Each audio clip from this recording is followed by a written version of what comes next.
नमस्कार दर्शक बंधु एमती गोटे झील आम भाविबा जोटा कि ऑटोमेटिकली ताको किसी न देखी विवाह बंधन में बांधि नहीं जावा बा घर को कूलबद्ध करने निहायती दरकार सेमिति झील भी संसार अच्छा आपण नजर में सुंदर कारण सब दूर को सुंदर उच्च पर्वत पाखक सुंदर कई जो कथा कह जाए तो सेमिति पाखक देखा जाउथिबा जिनस अति सुंदर हेले मध्य सेटा ग्रहणीय नुहे खाली रूपर सौंदर्य सुंदर होता नारी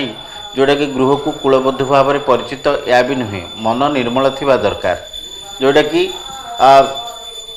अन्य मानकर मन को न कहवा पूर्व जे जयलाभ कर पारि थाए से स्त्री गृह पर निश्चित भाव में मंगलकारी तेणु जदि सेमिति झीटी देखुंट न कहवा पूर्व आपणकर मनर कथा से बुझीपारुची ताहले से भली नारी को आपण कूलबद्धर आख्या दियंतु एवं आपण घर को सुंदर भाव में बोहू कर नहीं जातु देखिए से भली कन्या आपण निश्चित भाव में मंगलमय।